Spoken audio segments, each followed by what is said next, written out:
اللہ کی رحمت تو بہانے تلاش کرتی ہے کہ کسی طرح میرے بندے کی بخشش ہو جائے, کسی طرح میرا بندہ بخشا جائے. مگر یہ بندہ ہے جو رب سے دوستی نہیں کرتا, یہ بندہ ہے جو اس کی آگے سر نہیں جھکاتا. ایسا کریم مالک ہے کہ 70 سال 50 سال 60 سال بندہ گناہ کرے, ایک بار معافی مانگ لے رب اسے معاف فرما دیتا ہے. سارے گناہ سچے دل سے معافی مانگے معاف کر دیتا ہے, مگر ہم معافی کی طرف نہیں آتے. ایک بار میں ساؤتھ افریقہ گیا مدنی قافلے میں, وہاں مجھے ایک معاملہ بتایا کسی نے کہ ایک صاحب تھے, کافی بڑا بزنس ہے ان کا پرمٹ نہیں بنتا, ورک پرمٹ ان کا نہیں بن پا رہا. وجہ پوچھی, اتنا مشکل نہیں ہے ساؤتھ افریقہ میں ورک پرمٹ بنانا, کہ وجہ یہ ان کا پولیس کلیئرنس سرٹیفکیٹ نہیں مل رہا. میں نے کہا اس کی کیا وجہ ہے؟ کہتے ہیں ایک بار یہ سپر اسٹور میں گئے تھے, کولڈ ڈرنک لی. جب کولڈ ڈرنک لی تو اسی وقت فون آیا کہ جلدی گھر پہ پہنچے, امی کی طبیعت خراب ہے. اب بندہ جب ایسا فون سنتا ہے تو ڈسٹرب ہو جاتا ہے, پریشان ہو جاتا ہے. کہتے ہیں اس پریشانی کے عالم میں وہ جلدی سے شاپنگ سینٹر سے باہر نکلے, کولڈ ڈرنک کے اس ڈبے کی پیمنٹ نہیں کر سکے. آج آپ کو بھی پتا ہے کہ اگر اس طرح کا شاپنگ سینٹر میں کوئی وداؤٹ پے کوئی چیز لے کے نکلتا ہے تو الارم بج جاتے ہیں. الارم بجے, اس کو پکڑ لیا گیا.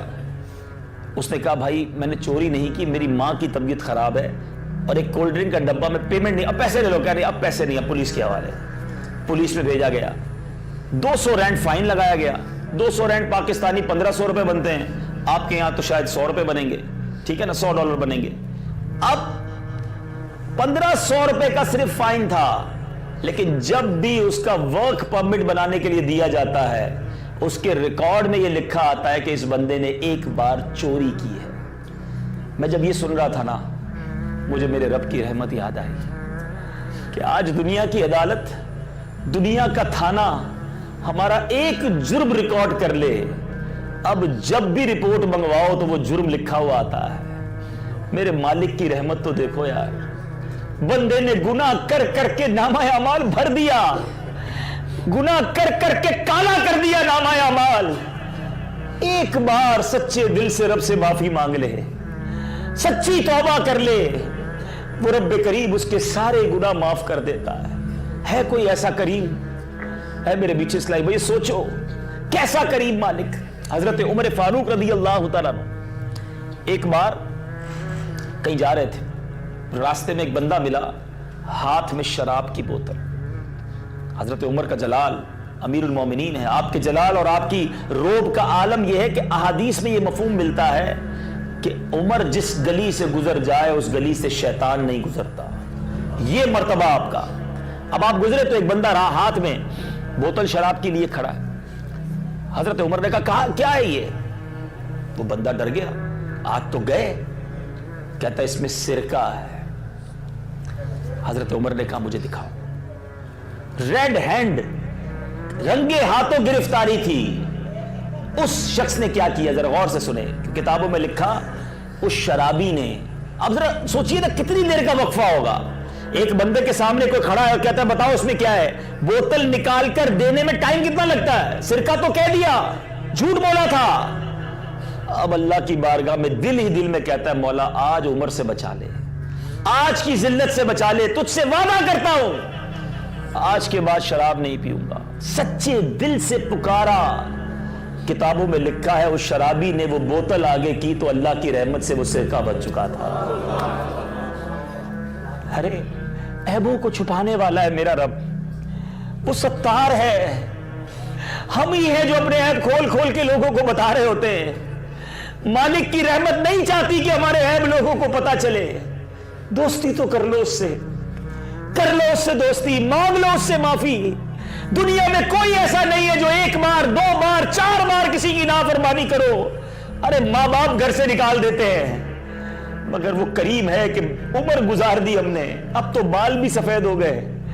اس کی نافرمانیاں کرتے کرتے ہونا یہ چاہیے تھا میرے اسلامی بھائیوں, ہماری آنکھ حرام دیکھتی نا, وہ آنکھ واپس لے لیتا, ہم اندھے ہو جاتے. کان حرام سنتے, وہ اسی نے دیے تھے نا, میرے تو نہیں ہے. وہ خالق, وہ مالک, وہ دینے والا, وہ جب چاہتا میرے کان واپس لے لیتا کہ تو کان سے حرام سن رہا ہے. یہ ہاتھ حرام کے لیے اٹھتا تو ہاتھ گر جاتا, یہ پیر حرام کی طرف چلتا تو میں لنگڑا ہو جاتا. مگر وہ کریم عطائیں دیے جا رہا ہے، نوازشیں برساتا جا رہا ہے، اور میں خطائیں بڑھاتا جا رہا ہوں، پھر بھی شرم نہیں آتی، پھر بھی احساس نہیں ہوتا۔ اے ہانگ کانگ میں رہنے والے پیارے اسلامی بھائیوں اور مدنی چینل کے ناظرین، میں آپ سے ایک سوال پوچھنا چاہتا ہوں۔ اگر آج دنیا میں کوئی ایک احسان آپ پر اور مجھ پر کر دے، ہو سکتا ہے کسی نے کسی کو ہانگ کانگ کا ویزا دلایا ہو، کسی نے یہاں نوکری لگا دی ہو، کسی نے قرضہ پڑا ہو تو قرضہ دلا دیا ہو، مصیبت میں پڑا ہو تو قرضہ دیا ہو کہ یار اس نے احسان کیا ہے، یہ ناراض نہیں ہونا چاہیے، یہ اس نے میرا اتنا بڑا کام کر دیا، اب میں اس کو ناراض نہیں ہونے دوں گا، اس کو ہمیشہ خوش رکھوں گا۔ اچھے انسان کی نشانی بھی یہی ہے کہ نمک حلالی کرے، نمک حرامی نہ کرے، احسان فراموش نہ بنے۔ تو اب دنیا میں ہمارے ساتھ کوئی ایک اچھائی کرے، ہم ساری زندگی اس کا شکریہ ادا کریں۔ جس رب نے اتنے احسانات کیے پھر بھی اسے ہم ناراض کریں، پھر بھی اس کی نافرمانی کریں۔ ایک اور واقعہ سنیں، دیکھو وہ کریم گناہ گاروں پر کیسا مہربان ہے۔ حضرت ذوالنون مصری رحمت اللہ تعالی علیہ بہت بڑے ولی ہیں، اللہ کے بڑے ولی گزرے۔ آپ کا واقعہ ہے کہ ایک بار آپ دریائے نیل کے کنارے گئے تو آپ نے دیکھا کہ ایک بچھو جا رہا ہے، اسکارپین، اٹس ویری پوائزن، بہت اس کے اندر زہر ہوتا ہے، اسکارپین کہیں جا رہا ہے۔ آپ نے دیکھا کہ وہ بچھو دریا کے کنارے کھڑا ہو گیا، آپ سوچنے لگے بچھو تیرے گا کیسے؟ تو ایک مینڈک آیا، اس مینڈک کی پیٹھ پر وہ بچھو سوار ہو گیا۔ آپ نے سوچا there is something special، یہ کوئی نیا اللہ کا راز ہے، یہ بچھو کی سواری کے لیے مینڈک لایا گیا۔ حضرت ذوالنون مصری رحمت اللہ تعالی علیہ اس کے پیچھے پیچھے چلنے لگے، چلتے رہے اور وہ بچھو جو ہے وہ دریائے نیل پار کر گیا مینڈک سواری کر کے۔ آگے گئے تو دیکھا ایک بندہ بے ہوش پڑا ہے اور اس کے سینے پر ایک بڑا سا سانپ اسے ڈسنے کے لیے موجود ہے۔ اس بچھو نے چھلانگ لگائی، اس سانپ کو ڈنک مارا، وہ سانپ کو مار دیا اور اس بندے کو بچا لیا۔ حضرت ذوالنون مصری حیران ہو گئے کہ یار یہ تو کوئی اللہ کا بڑا نیک بندہ ہے جس کے لیے اتنا بڑا انتظام۔ بچھو آیا، اس نے مینڈک کی سواری کی اور جا کر سانپ کو مار دیا بالکل لاسٹ مومنٹ پہ۔ حضرت ذوالنون مصری کہتے ہیں میں نے سوچا یہ اللہ کا کوئی ولی ہوگا، اس کے پیر چوم لیتے ہیں۔ آپ آگے بڑے پیر چومنے کے لیے، آپ کو شراب کی بو آئی، آپ نے کہا شراب، پیچھے ہٹ گئے۔ ابھی آپ سوچنے لگے کہ میں تو اس کو اللہ کا ولی سمجھ رہا تھا، یہ تو شرابی نکلا۔ تو میٹھے اسلامی بھائیوں، غیب سے پتہ ہے آواز کیا آتی ہے کہ اے ذوالنون حیران کیوں ہوتا ہے، یہ بھی ہمارا بندہ ہے۔ اگر اللہ عز و جل صرف نیکوکاروں کی حفاظت فرمائے گا تو گناہ گاروں کی حفاظت کون کرے گا؟ ہائے ہائے ہائے، یہ ہے مالک۔ کیا میری اور آپ کی حفاظت نہیں ہوتی؟ اچانک چلتے چلتے ہمارے آگے سے گاڑی نکلتی ہے، ہمیں لگتا ہے یار تھوڑا سا پہلے نکلتے ہم اڑ جاتے۔ کتنے ایکسیڈنٹ سے بچ رہے ہوتے ہیں، کتنی بلاؤں سے بچ رہے ہوتے ہیں، ہمیں نہیں پتا، نہ جانے کہاں کہاں میرا رب میری حفاظت کر رہا ہے۔ حضرت ذوالنون مصری بیٹھے رہے، وہ بندہ ہوش میں آیا، اللہ کے ولی کو سامنے دیکھا تو حیران ہو گیا، حضور آپ یہاں کیسے؟ کہا پہلے یہ بتاؤ تم کون ہو؟ کہا میں تو حضور شرابی ہوں، گناہ گار ہوں۔ کہا یہ سانپ دیکھو۔ سانپ دیکھا تو اور ڈر گیا۔ حضرت ذوالنون مصری نے سارا واقعہ سنایا کہ اے شخص، تیری حفاظت کے لیے رب نے یہ سارا انتظام کیا اور پھر بھی تو گناہ کرتا ہے۔ وہ رونے لگا، توبہ کی، اللہ کا ایسا عبادت گزار بندہ بنا کہ کتابوں میں آتا ہے کہ یہ جب شخص اتنا نیک ہو گیا کہ دور سے کسی پر دم کرتا تھا اللہ اسے شفا عطا کر دیتا تھا۔ اب بتاؤ کیسا مالک ہے میرا۔ پنجابی شاعر لکھتا ہے نا، ایک گناہ میرے ماں پیو ویکھن مینوں عمری منہ نہ لاویں۔ ایک گناہ میرے اگر ماں باپ دیکھیں تو مجھے ساری زندگی منہ نہیں لگائیں گے۔ ایک گناہ میرے ماں پیو ویکھن مینوں عمری منہ نہ لاوے، لکھ گناہ میرا مالک ویکھے وہ پھر بھی پردے پاوے، پھر بھی ہم اس کی نافرمانی کریں۔ آج میرا موضوع کیا ہے؟ اے میرے میٹھے اسلامی بھائیوں، ہم اللہ سے دوستی کیوں نہیں کرتے؟ ہم اللہ پر بھروسہ کیوں نہیں کرتے؟ ہم اللہ کی رحمت کو کیوں نہیں پکارتے؟ آج اس لیے لوگ گناہ بعض اوقات نہیں کرتے کہ یار غلط کام کریں گے تو جہنم میں جائیں گے، حرام دیکھیں گے تو آگ آنکھوں میں بھر دی جائے گی، حرام سنیں گے تو آگ کانوں میں بھر دی جائے گی۔ لیکن کیا ایسا نہیں ہو سکتا کہ ہم اللہ کی محبت میں گناہ چھوڑ دیں کہ یہ کام کروں گا تو میرا کریم مولا ناراض ہو جائے گا؟ جس سے پیار ہوتا ہے نا، اس کی ناراضگی کا خوف ہونا چاہیے۔ مسئلہ یہ ہے کہ ہمیں یہ خیال تو ہے کہ بیوی ناراض نہ ہو جائے، یہ خیال تو ہے کہ بچے ناراض نہ ہو جائیں، یہ فکر تو ہے کہ دوست ناراض نہ ہو جائیں، یہ خیال تو ہے کہ باس جہاں میں نوکری کرتا ہوں وہ ناراض نہ ہو جائے۔ کبھی یہ خیال نہیں آیا کہ میرا رب ناراض نہ ہو جائے، رب کے حبیب ناراض نہ ہو جائے؟ یہ کبھی نہیں سوچا؟ حرام کام کرتے وقت یہ خیال نہیں آیا؟ کب تک گناہ کرتے رہیں گے؟ کب تک اللہ کو ناراض کرتے رہیں گے؟ کیا مسلمان بھی شراب پیے گا؟ کیا مسلمان بھی بدکاری کرے گا؟ کیا اللہ عز و جل کا بندہ اور نبی پاک کا امتی کہلانے والا حرام روزی کمائے گا؟ غور کیجئے، حرام دیکھتے ہیں، حرام سنتے ہیں، حرام کاریاں کرتے ہیں، بے حیائیوں کے اڈوں پر جاتے ہیں۔ بعض اوقات کسی غیر ملک میں آ کر، ہانگ کانگ میں آ کر، یورپ میں آ کر یہ ذہن بن جاتا ہے یار گھر میں سے تو کوئی دیکھنے والا نہیں نا ہے، اب یہاں تو آزادی ہے، پیسہ بھی اچھا کما رہے ہیں، چلو ہفتے میں ایک دن انجوائے کر لیا تو کیا ہو گیا؟ کیا جس وقت تم انجوائے کرتے ہو اس وقت رب نہیں دیکھ رہا ہوتا؟ ایک بار وہ لوگ جو آج میری بات سن رہے ہیں غور سے سنیں، حضرت ابراہیم بن ادم رحمت اللہ تعالی کے پاس ایک شخص آیا، آ کر کہتا حضور گناہ نہیں چھوٹتے، میں چھوڑنا چاہتا ہوں مگر عادت ایسی پڑ گئی ہے کہ نکل نہیں رہے۔ آپ نے فرمایا ٹھیک ہے گناہ کرنے تم نے؟ کہتا ہاں کرنا ہے۔ کہا ایسا کرو اللہ کے ملک سے نکل جاؤ پھر گناہ کر لو۔ وہ کہتا ہے یہ کیسے پاسبل ہے؟ ایسٹ ویسٹ نارتھ ساؤتھ جدھر بھی جائیں اللہ کی حکومت ہے، اللہ کا ہی ملک ہے، میں اللہ کی مملکت سے باہر کیسے نکل سکتا ہوں؟ فرمایا اچھا گناہ کرنے؟ کہا گناہ کرنے۔ ایسا کرو اللہ کا رزق کھانا چھوڑ دو۔ کہا حضور یہ کیسے ہو سکتا ہے؟ دانا دانا رب کا ہے، کھانا تو اسی کا ہے، میں اس کا کھانا کیسے چھوڑ سکتا ہوں؟ فرمایا اچھا ایسا کرو ایسی جگہ جا کر چھپ کر گناہ کرو جہاں اللہ نہ دیکھ سکے۔ کہتا حضور یہ آپ کیسی بات کر رہے ہیں؟ کوئی دنیا کا کونا ایسا ہے ہی نہیں جہاں رب نہ دیکھ سکے۔ فرمایا اچھا گناہ کرنے کا جی چاہتا ہے؟ کہاں بہت جی چاہتا ہے۔ کہ کرو گناہ جتنے کرنے کرو، لیکن جب موت کا وقت آئے نا، ملک الموت آ جائے تمہاری روح قبض کرنے، تو ان کو کہنا ابھی میری روح قبض نہ کرو، میں نہیں روح دیتا، پہلے میں توبہ کروں گا، عبادت کروں گا۔ تو کہا حضور یہ کیسے پاسبل ہے؟ ایک سیکنڈ بھی آگے پیچھے نہیں ہونا ہے، میں کیسے منع کر سکوں گا ان کو؟ کہا اچھا گناہ کرتے کرتے گزار لو زندگی، جتنی عیاشیاں کرنی ہے کر لو، جب قیامت کے دن تمہارے بارے میں یہ آرڈر دے دیا جائے کہ اسے اٹھا کر جہنم میں لے جاؤ تو فرشتوں کو منع کر دینا، ڈینائی کر دینا کہ میں نہیں جاتا جہنم میں۔ کہا حضور میری کیسے چلے گی؟ اس دن تو گھسیٹ کر جہنم میں ڈال دیا جائے گا۔ اب حضرت ابراہیم بن ادم نے جو ورڈز آف گولڈ کہے نا، کیا گولڈن ورڈز کہے، اللہ کرے میں بھی دل میں بسا لوں، آپ بھی بسا لیں۔ فرماتے جب اللہ کے ملک سے باہر نکل نہیں سکتے، اللہ کا کھانا چھوڑ نہیں سکتے، اللہ کی نگاہ سے چھپ نہیں سکتے، موت کے وقت کو ڈیلے نہیں کر سکتے، جہنم میں جانے کے آرڈر کو ڈینائی نہیں کر سکتے، تو پھر ایک ہی سولوشن ہے کہ گناہ کرنا چھوڑ دو ورنہ پھنس جاؤ گے۔ وہ شخص زاروں کتار رونے لگا اور سچے دل سے توبہ کر لی۔ آج میں آپ کے سامنے بھی یہی عرض کرنے آیا ہوں، مجھے کوئی کیوں کہے کہ یہ مت کرو، کیا میں اپنے رب کا بندہ نہیں؟ کیا مالک میرا مولا نہیں؟ کیا اس کی مجھ پر عطائیں نہیں؟ اتنے کریم مولا کو میں ناراض کروں؟ اس نے مجھے اتنا عطا کیا۔ جی ہاں آج جتنے آپ بیٹھے ہیں نا، میں آپ سب کو ایک چیلنج کرتا ہوں، ہو سکتا ہے بہت ساری پریشانیوں میں ہوں گے کہ میں اور آپ جیسی لائف گزار رہے ہیں، ایسی لائف گزارنے کے کروڑوں لوگ خواب دیکھ رہے ہیں۔ اب ہو سکتا ہے کوئی کہے یار میں تو بیمار، میں تو قرضدار، میں بے اولاد، میرے جیسی لائف کے کون خواب دیکھتا ہے؟ جی ہاں میرے میٹھے اسلامی بھائیوں، آپ اور میں سب پیروں پہ چل کے آئے ہیں۔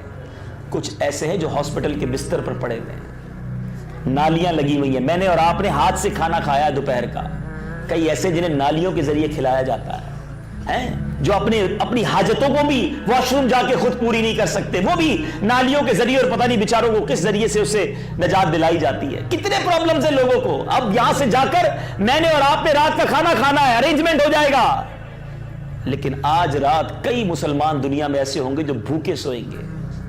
اللہ نے کتنا مجھ پر اور آپ پر کرم کیا ہے۔ سردی ہو گئی ہے ہانگ کانگ میں، بتا رہے ہیں 2 دن سے سب نے جیکٹ نکال لیے ہیں۔ آپ کو پتا ہے کئی ٹھٹرتی راتیں ایسی بھی گزرتی ہیں کہ لوگ بیچارے ساری رات سردی میں کانپتے گزارتے ہیں اور رضائی تک نہیں ہوتی ہے۔ میں پھر بھی ناشکری کروں؟ میں پھر بھی رب کی نافرمانی کروں کہ اتنے بڑے گناہگار پر اتنی عطائیں. اے میرے بیچ اسلام بھائی سوچئے. اچھا پھر ایک اور پرابلم, اللہ سے دوستی نہیں ہے نا مضبوط, بھروسہ بھی کمزور, دنیا والوں پر بھروسہ ہے, رب پر بھروسہ نہیں. بندہ کہتا ہے یار میری تو دعائی قبول نہیں ہوتی, میرا تو مسئلہ ہی حل نہیں ہوتا. اے میرے بیچ اسلام بھائی وہ بھی ایک ایگزامپل کے ذریعے سمجھا دیتا ہوں. مثال کے طور پر اگر آپ کا چھوٹا بیٹا ہو اور اس کو بخار ہو جائے, گلا خراب ہو جائے, اور وہ ضد کرنے لگے میں نے آئس کریم کھانی ہے, میں نے ٹھنڈا شربت پینا ہے, آپ کھلائیں گے اس کو آئس کریم؟ ذرا جواب دیجئے. نہیں کھلائیں گے. شربت پلائیں گے ٹھنڈا والا؟ اچھا وہ رو رہا ہے آپ کے سامنے پھر بھی نہیں پلائیں گے. اچھا کوئی تیسرا دوست آپ کا دیکھ رہا ہے, وہ کہا یار عجیب آدمی ہے آپ کا بیٹا رو رہا ہے, آپ اسے آئس کریم نہیں کھلا رہے, ٹھنڈا شربت پلا دے نا. تو آپ کا رپلائی کیا ہوگا کہ میں آپ سے زیادہ بہتر جانتا ہوں, میں اس کا باپ ہوں, کب اس کو کیا دینا ہے میں جانتا ہوں. ایسا ہی ہے؟ ذرا جواب دیجئے نا, ایسا ہی ہے نا؟ آپ ذرا دل پہ ہاتھ رکھ کے سننا. باپ کو پتا ہے کہ بیٹے کو کیا دینا ہے, رب کو نہیں پتا مجھے کیا دینا ہے.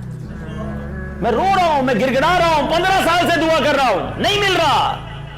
ارے مالک جانتا ہے جو مجھے میں مانگ رہا ہوں یہ مل گیا تو میرے لیے نقصان دہ ہوگا.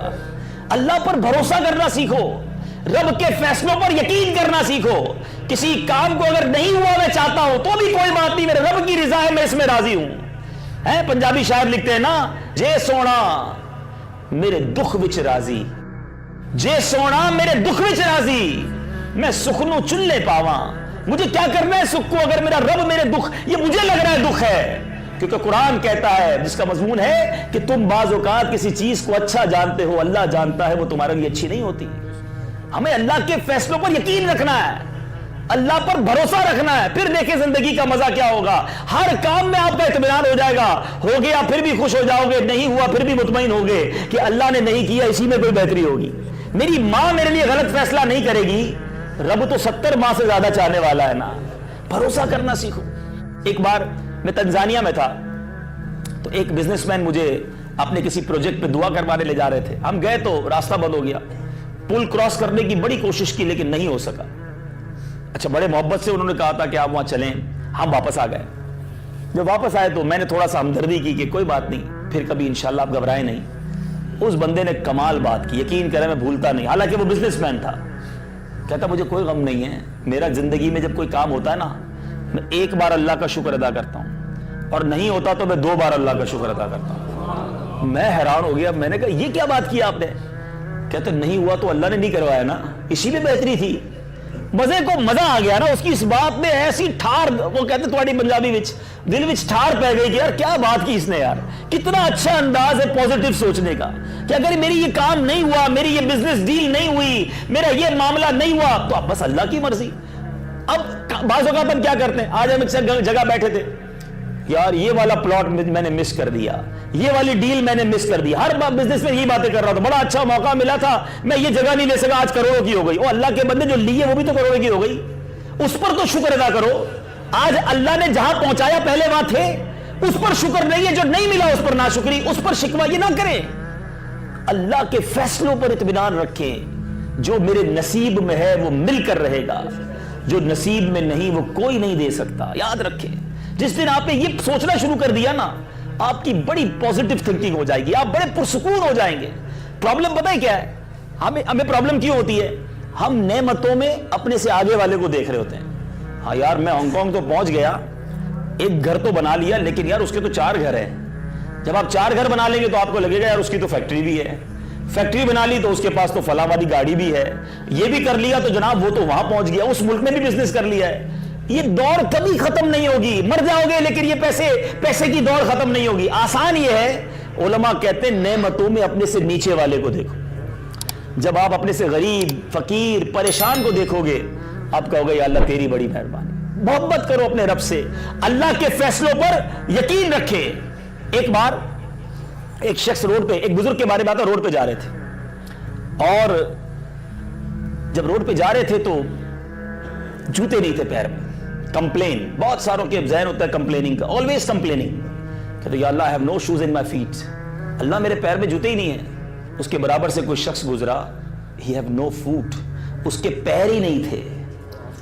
اللہ کی بارگاہ میں عرض کی مولا تیری مہربانی, پیر تو دیے ہیں, تو یہ ذہن بنائے، تب اللہ سے محبت بھی بڑھ جائے گی، اللہ کے فیصلوں پر یقین بھی ہو جائے گا، اور گناہ کرنے سے آپ بچ جائیں گے۔